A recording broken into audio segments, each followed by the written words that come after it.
Hello नमस्कार साथियों, आप सभी का हमारे YouTube channel today current information पर स्वागत है। क्लास 12th विषय हिंदी साहित्य के अति महत्वपूर्ण प्रश्न जिन्हें हम आज के इस सेशन में हल करेंगे। साथियों, इससे पहले हमने हिंदी साहित्य के 5 मॉडल पेपर है वो इस चैनल पर हल करवा दिए हैं। जिन्हें आपने अभी तक नहीं देखा तो हमारी प्ले लिस्ट में जाकर के उन्हें भी आप एक बार ज़रूर देख लें, क्योंकि हमारे द्वारा करवाई गई अति महत्वपूर्ण प्रश्न और मॉडल पेपर जितने भी आपके पेपर हो चुके हैं उनमें लगभग 70 से 80% तक प्रश्न आपको हूबहू छपे मिले थे। तो इसलिए आप सभी लगातार हमसे जुड़े रहें और हमारे चैनल पर नए हैं तो चैनल को सब्सक्राइब करें और इस वीडियो को अपने सभी साथियों तक शेयर करें और लाइक करें।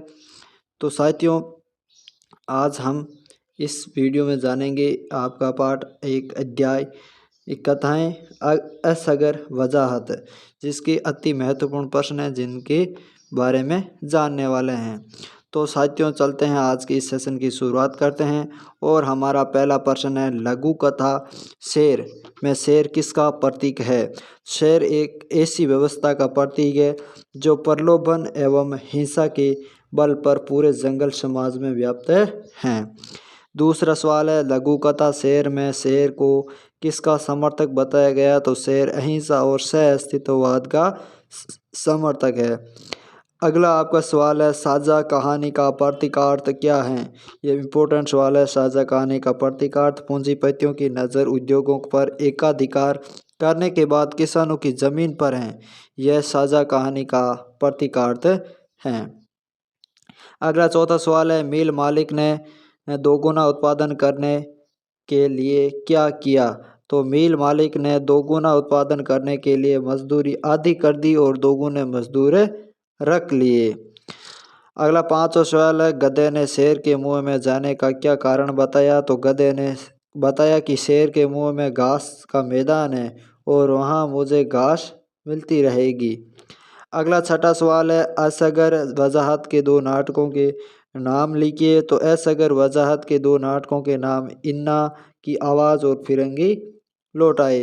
अगला सातवां सवाल है अंतरा पाठ्य पुस्तक में संकलित असगर वजाहत की लघु कथाओं के नाम लिखिए। इंपॉर्टेंट सवाल है शेर पहचान चार हाथ और साझा ये क्या है। असगर वजाहत की लघु कथाओं के नाम है। अगला आठवां सवाल है हाथी ने किसान को क्या विश्वास दिलाया। तो हाथी ने किसान को छोटे जानवरों से खेती की रक्षा का विश्वास दिलाया। अगला नौवां सवाल है हमारा पहचान कथा में राजा की सफलता का राज क्या है। तो यही कि अंधी बहरी व गूंगी प्रजा एकजुट न हो पाए तथा प्रलोभन के आधार पर बुलाव में रहे। अगला 10वां सवाल है चार हाथ कथा किस व्यवस्था को उजागर करती है। इम्पोर्टेंट सवाल है। तो चार हाथ कथा पूंजीवादी व्यवस्था में मजदूरों के शोषण को उजागर करती हैं। अगला आपका इम्पोर्टेंट सवाल है शेर लघु कथा में निहित व्यंग्य को स्पष्ट कीजिए। शेर लघु कथा में लेखक ने शासन व्यवस्था पर व्यंग्य किया और शेर व्यवस्था का प्रतीक है जिसके पेट में जंगल के सभी जानवर किसी प्रलोभन या लोभ लालच के वशीभूत होकर समाते जा रहे हैं और शेर का प्रचार तंत्र मजबूत है और वह ऊपर से अहिंसावादी न्यायप्रिय होने का ढोंग करता, किंतु वास्तव में वह हिंसक व अन्यायी है और शासन तंत्र तब तक खामोश रहता है जब तक उसकी आज्ञा का पालन एवं स्वार्थ की पूर्ति होती रहे।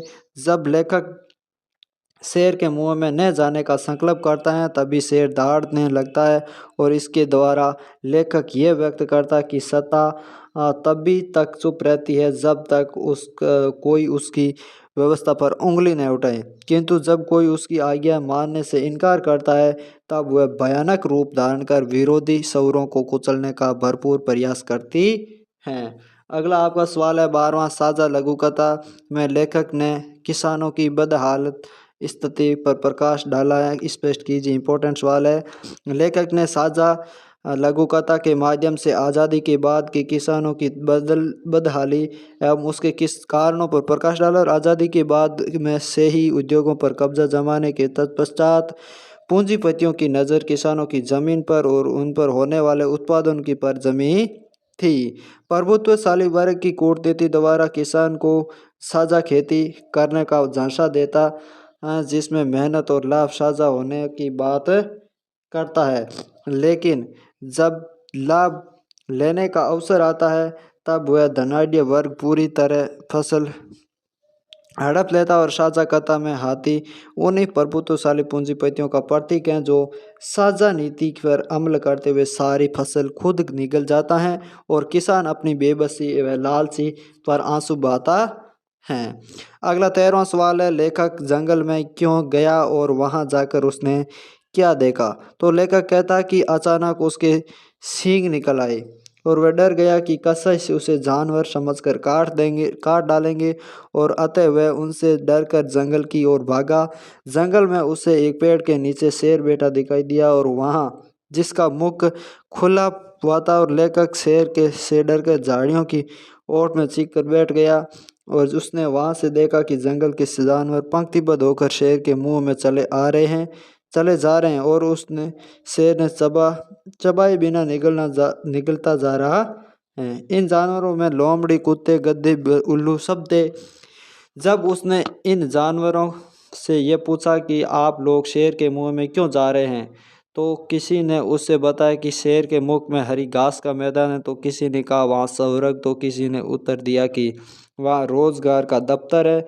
इस प्रकार लोभ, लालच और प्रलोभन में फंसकर जंगल के जानवर शेर के पेट में समाते जा रहे थे। अगला आपका सवाल है, 4 हाथ लघुकथा में व्याप्त मजदूरों के प्रति हो रहे शोषण के अपने शब्दों में लिखिए। इम्पोर्टेंट सवाल है। 4 हाथ लघुकथा वर्तमान में पनप रहे मशीनी युग का जीता जागता उदाहरण है। 4 हाथ कथा पूंजीवादी व्यवस्था में चल रहे मजदूरों के शोषण को उजागर करती है और मिल मालिकों का लालच मजदूरों के शोषण का प्रमुख कारण है। मिल मालिक मजदूरों की स्थिति एवं हालातों का फायदा उठाकर एक के बदले में 2 व्यक्तियों जितना कार्य करा लेते हैं और वे हर संभव प्रयास करते हैं कि मजदूर लालची और बेबसी में इतना दब जाए कि विरोध की स्थिति में न रहें और मिल मालिक के इशारों पर दुगना उत्पादन कर दें। लेखक ने 4 हाथ के में मिल मालिक की इसी प्रवृत्ति पर कटाक्ष किया और जो और ज़्यादा उत्पादन व लालच में मजदूरों के 2 अधिक हाथ लगवाना चाहता है। इस कार्य में सफल न होने पर शोषण का दूसरा रास्ता खोज लेता है, मजदूरी आदि करके दुगुने मजदूर रख लिए जाए। अगला 15 सवाल है, पहचान लघुकथा में निहित व्यंग्य को स्पष्ट कीजिए। तो पहचान शीर्षक लघुकथा में निम्नलिखित व्यंग्य निहित हैं। हर राजा गूंगी, बहरी और अंधी प्रजा पसंद करता है। हर राजा चाहता है कि उसकी प्रजा बेजुबान हो और उसके खिलाफ आवाज न उठाए। प्रजाजनों के एकजुट होने से राजा को हानि होने की संभावना है, इसलिए वह उन्हें एकजुट नहीं होने देता। अगला राजा प्रजाजनों को यह झांसा देता है कि उसकी हर आज्ञा राज्य के हित में है और राज्य को स्वर्ग बनाने के लिए है। छंदम प्रगति और विकास के बहाने धीरे धीरे राजा उत्पादन के सभी साधनों पर अपनी पकड़ मजबूत कर लेता है और राजा प्रजाजनों को यह झांसा देता है कि वह अपने जीवन को स्वर्ग जैसा बना देगा, पर वास्तव में प्रजा का जीवन और भी खराब हो जाता है। हाँ, राजा अपना जीवन स्वर्ग जैसा अवश्य बना लेता है। अगला 16वां सवाल है, खैराती रामू और सिद्धू ने जब आंखें खोली तो उन्हें सामने राजा ही क्यों दिखाई दिया। खैराती रामू और सिद्धू ने वर्षों तक आंखें बंद रखने के बाद जब आंखें खोली तो उन्हें उनके अपने सामने सर्वत्र राजा ही दिखाई दिया। वे ये सोच रहे थे कि उनका राज्य अब तक स्वर्ग जैसा हो गया होगा, किंतु यह उनका भ्रम था। राजा ने अपनी स्थिति पहले से मजबूत कर ली थी और वही सर्वत्र व्याप्त था। यही नहीं, वर्षों बाद आंखें खोलने पर वे तीनों एक दूसरे को भी न देख सके का आशय यह है कि उन्होंने प्रजा हित का कोई काम दिखाई नहीं दिया, सर्वत्र राजा का ही प्रभुत्व दिखाई दिया। अगला इंपॉर्टेंट सवाल है कि शेर लघुकथा में किस प्रवृत्ति पर प्रहार किया गया। तो शेर लघुकथा में शेर व्यवस्था का प्रतीक है और शेर अहिंसावादी और न्यायप्रिय बनाकर दिखावा करके चुप रहता है और मुंह में प्रवेश करने वालों को निगल लेता है और शेर वस्तुतः सुविधाभोगियों, छद्म क्रांतिकारियों, अहिंसावादियों और सह अस्तित्ववादियों का भी प्रतीक है और प्रस्तुत लघुकथा में ऐसे लोगों की ढोंगी एवं स्वार्थी प्रवृत्ति पर प्रहार किया है। अगला 18वां सवाल है, पहचान कथा आज के सत्ताधारियों पर कहाँ तक चरितार्थ होती हैं। पहचान कथा में राजा लोगों से आंखें बंद रखने, कानों में पिघला हुआ शीशा डालवाने, होठ सिलवाने को कहता है। आज के सत्ताधारी भी चाहते हैं कि जनता उनके कारनामे न जान पाए और अन्याय एवं शोषण का विरोध करने की स्थिति में ही न रहे। वे न देखे, न सुने और न ही विरोध कर सके। अगला आपका 19वां सवाल है, मील मालिक के स्वभाव पर टिप्पणी लिखिए। मील मालिक के दिमाग में अजीब अजीब ख्याल आया करते हैं और जैसे सारा संसार मील हो जाएगा और सभी लोग उसमें नौकर हो जाएंगे। वह लालची और निर्दयी किस्म का आदमी था और वह अपने मील को सबसे बड़ा मील और खुद को सबसे अमीर इंसान बनना चाहता था। वह चाहता था कि काम खूब हो और उसके बदले मजदूरी कम देनी पड़े ताकि उसका खूब मुनाफा हो सके और वह शोषण करने वाला व्यक्ति था। अगला इम्पोर्टेंट सवाल है, असगर वजाहत का साहित्यिक परिचय लिखिए। श्री असगर वजाहत ने प्रारंभ में विभिन्न पत्र पत्रिकाओं में लेखन कार्य किया। बाद में जामिया मिलिया विश्वविद्यालय में अध्यापन कार्य करने लगे। असगर वजाहत ने कहानी, उपन्यास व नाटक आदि लिखे तथा नुक्कड़ नाटकों को नई भंगिमा प्रदान की। उन्होंने गजल की कहानी, वृत्तचित्र का निर्देशन किया और बूंद बूंद धारावाहिक का लेखन किया और इनकी भाषा में गांभीर्य के सशक्त भाव्याभिव्यक्ति एवं व्यंग्यात्मकता है। और असगर वजाहत द्वारा रचित कहानी संग्रह दिल्ली पहुंचना है, आदि बानी, मैं हिंदू हूँ आदि प्रमुख हैं। और इनका नाटक है वीर गति, समीधन, गना की आवाज़ आदि प्रमुख। और इनका उपन्यास है रात की जागने वाले कैसी आग लगई आदि। और इन्होंने फिल्मों में धारावाहिक के लिए पटकथाएं भी लिखी हैं। साथियों, अगला आपका दूसरा पार्ट है कच्चा चिट्ठा, जिसका लेखक परिचय। ब्रजमोहन व्यास का जन्म 1886 में इलाहाबाद में हुआ। अपने गंगानाथ झा एवं बालकृष्ण भट्ट से संस्कृत शिक्षा प्राप्त की। वे 1921 से 1943 तक इलाहाबाद नगर पालिका के कार्यालय अधिकारी रहे और सन 1944 से 51 के बीच लीडर समाचार पत्र समूह के जनरल मैनेजर रहे और 23 मार्च 1963 को इलाहाबाद में उनका निधन हो गया। और इनके जो अति महत्वपूर्ण प्रश्न हैं, अब इन पर हम चर्चा कर लेते हैं। और जिनका पहला प्रश्न है, कच्चा चिट्ठा आत्मकथा के लेखक का नाम बताइए। तो कच्चा चिट्ठा का लेखक का नाम है श्री ब्रजमोहन व्यास। दूसरा सवाल है, ब्रजमोहन व्यास किस पद पर कार्यरत थे। ब्रजमोहन व्यास इलाहाबाद नगर पालिका के मुख्य कर्मचारी कार्यकारी अधिकारी थे। कच्चा चिट्ठा में व्यास जी किन किन चारित्रिक विशेषताओं को अभिव्यक्त करता है। तो कच्चा चिट्ठा आत्मकथा लेखक की पुरानी वस्तुओं के प्रति पैनी दृष्टि, मितव्ययिता, कार्य के प्रति निष्ठा, श्रम कौशल, पटुता आदि विशेषताओं पर व्यक्त करता है। अगला है, कौशाम्बी एवं पसोवा नगर क्यों प्रसिद्ध है। कौशाम्बी एवं पसोवा नगर क्रमश बौद्ध एवं जैन धर्मों की प्राचीन तीर्थों के लिए हैं प्रसिद्ध हैं। अगला 5वां सवाल है, कच्चा चिट्ठा किस विधा में लिखा गया है। तो कच्चा चिट्ठा आत्मकथा शैली में की रचना है। 6वां सवाल है, आत्मकथा एवं संजीवनी में अंतर स्पष्ट कीजिए। वेरी इंपॉर्टेंट सवाल है, आत्मकथा और जीवनी। तो आत्मकथा में लेखक स्वयं के जीवन घटित घटनाओं का पूर्ण ईमानदारी से वर्णन करता है, जबकि जीवनी में लेखक किसी प्रसिद्ध व्यक्ति द्वारा देश समाज के लिए किए गए कार्यों का वर्णन करते हुए लिखा जाता है। यही क्या है, आत्मकथा और जीवनी में अंतर है। आत्मकथा के अंदर तो लेखक अपने स्वयं के बारे में लिखता है और जीवनी किसी दूसरे व्यक्ति के ऊपर लिखता है।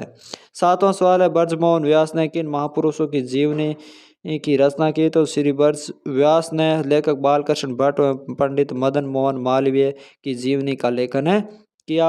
अगला 8वां सवाल है, इलाहाबाद संग्रहालय में कौन कौन सी भाषा के हस्तलिखित ग्रंथ रखे गए हैं। तो उक्त संग्रहालय में हिंदी, संस्कृत, अरबी, फारसी भाषाओं के लिखे गए हस्तलिखित ग्रंथ सहेजे गए हैं और इनकी संख्या 14,000 से अधिक हैं। अगला 9वां सवाल है, संग्रहालय अवलोकन के लिए आए फ्रांसीसी व्यक्ति ने क्या क्रय करने की इच्छा प्रकट की। तो फ्रांसीसी दर्शक जो वास्तव में मूर्तियों का एक डीलर था। बोधिसत्व आदि प्राचीन सिर विहीन प्रतिमा 10,000 रुपये क्रय करना चाहता था। 10वां सवाल है, लेखक का दक्षिण भारत यात्रा करने का मुख्य उद्देश्य क्या था? तो उत्तर है, लेखक ने सुन रखा था कि दक्षिण भारत में ताम्र मूर्तियां एवं हस्तलिखित पोथियों की खरीद फरोख्त होती है और उन्हें किसी भी प्रकार से प्राप्त करने का उद्देश्य था। अगला सवाल है हमारा लघुत्तरात्मक। पहला, कच्चा चिट्ठा पाठ के आधार पर बताएं कि लेखक ने संग्रहालय के लिए वस्तुएं एकत्रित करने के लिए कहाँ कहाँ यात्रा की थी। इम्पोर्टेंट सवाल है। तो लेखक ने संग्रहालय में प्राचीन वस्तुएं एकत्रित करने के लिए कौशाम्बी, पसोवा, हजियापुर जैसे पड़ोसी गांवों के साथ साथ दक्षिण भारत के मैसूर, रामेश्वरम तथा मद्रास की यात्राएं की हैं। अगला दूसरा सवाल है, इस पाठ में आए मुहावरे मुंह में खून लगना का अर्थ स्पष्ट करो। तो मुंह में खून लगना यानी मुहावरे का शाब्दिक अर्थ है लालच आना। पाठ के संदर्भ में लेखक कोई पुरातात्विक वस्तु मिलने पर वह उससे संबंधित अन्य वस्तुओं को खोदने का लोभ करने लगता है। तीसरा सवाल है, हजियापुर गांव से भद्रमत शिलालेख प्राप्त करने से में लेखक को किन कठिनाइयों का सामना करना पड़ा। तो हजियापुर गांव से भद्रमत शिलालेख को पुरातत्व वाले उठाना चाहते थे, लेकिन गांव के मुखिया ने यह कहकर मना कर दिया कि शिलालेख इलाहाबाद संग्रहालय को 25 रुपये में बेच दिया गया है। पुरातत्व विभाग के मजूमदार ने इसकी शिकायत दिल्ली मुख्यालय में की गई, तो वहां से लेखक को सरकारी कार्य में बाधा डालने की चेतावनी दी गई।